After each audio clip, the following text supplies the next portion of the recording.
Right now for an all-out discussion on the Philippine Azkals is their head coach. Welcome to Sportsdesk, Coach Scott Cooper. Good morning. I know you are in Dubai right now, if I'm not mistaken. It's too early right now there, but thank you, Coach, for agreeing to do this interview.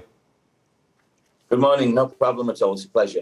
Coach Scott, earlier this month, the Azkals played its final 3 games in the joint qualifiers for the World Cup and also the Asian Cup. You guys lost to China, you won against Guam, and then you settled for a draw against the Maldives. Overall, Coach Scott, what did you think of the Azkals' performance during that window?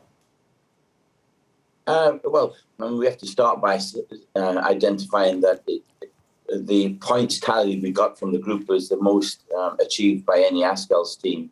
So the team made history in terms of the points gained, in total 11 points. 10 was the most that any team had got before. So we had the most points to return. We didn't make it through to the next round of the World Cup, but we did punch ourselves, as you stated earlier, through to the next qualifying stage of the Asian Cup. So I think we can be satisfied with that achievement. But, you know, for me, it's about going to the bigger stages, and we have to start.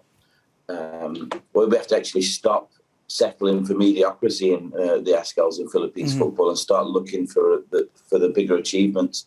I mean, as you said earlier, we qualified for the Asian Cup previously and didn't win a game there. And so for me, they're all things that are just they're not good enough. And I'm looking higher for this team of the 2026 World Cup, obviously the Asian Cup that's coming. And we have to get there again, and we have to win games there, and we have to try and get out of the group there. We have to keep pushing the Azkals upwards. Well, you're right. I'm looking high as well with this team and with the program you have. It's a process. But, Coach, in your opinion, what do you think could the team have done better or differently in those last 3 games? I think it was a very difficult situation. We were supposed to play in China, then it got changed to Dubai, which seemed better until we were put in an awful situation with a bubble that wasn't really a bubble. And we were supposed to play Guam first, then suddenly, for no reason, no explanation, we're playing China. We have an official that works in the Chinese Super League, and we have him twice, which was difficult. We had likes of Strauss and Etheridge that were injured. Porteria was injured on the day he arrived. Kevin Ingresso couldn't make it. And we had some new faces that were supposed to be there that were just slightly too late to be registered. So we were probably vastly understrength with some younger players that we only intended to be there for the experience, not to actually participate. And so generally with what we had, we've done the job, and as I said, got the most points tally in any Azkals team's ever had. But yeah, I'd be dishonest if I said I wasn't disappointed, and I am disappointed. I think we could have done more from the group, and you know, fortunately, we can move on in September. The Azkals will play again in some international games, and we should have the strongest squad together by then. And so I think the Azkals fans can look forward to a very, very promising next couple of years with a vastly improved squad that, unfortunately, we didn't get a chance to put together in Dubai, but hopefully we will here in September, October time. Coach, was there a particular player or players that stood out to you, especially among the younger players that you have on the squad? Yeah, Jeff Tabernas came in and did a super job as a young player, only 22 years of age. And he came in from Japan and has done a really good job. I think he got the affection of fans because he obviously could speak Tagalog straight away, and that was good. Oliver Bias, who is a young player, 18 or 19 years of age, who will actually be coming over to ADT this season. So there are those couple of players, but you know, there was 7 or 8 key players that were supposed to come in that weren't in, that will be there. And so I think it just shows the depth of the Azkals squad, what we can pull to it, that we get the biggest points return ever from any World Cup campaign. And as I said, we just got to move on with the stronger players and stop settling for mediocrity. I think we've got to shoot higher now and get something won in terms of like a SEA Games or Suzuki Cup, or gain out of the group at the Asian, not just qualifying, but gain out of the group, and then looking as best we can to set our sights on the World Cup in 2026.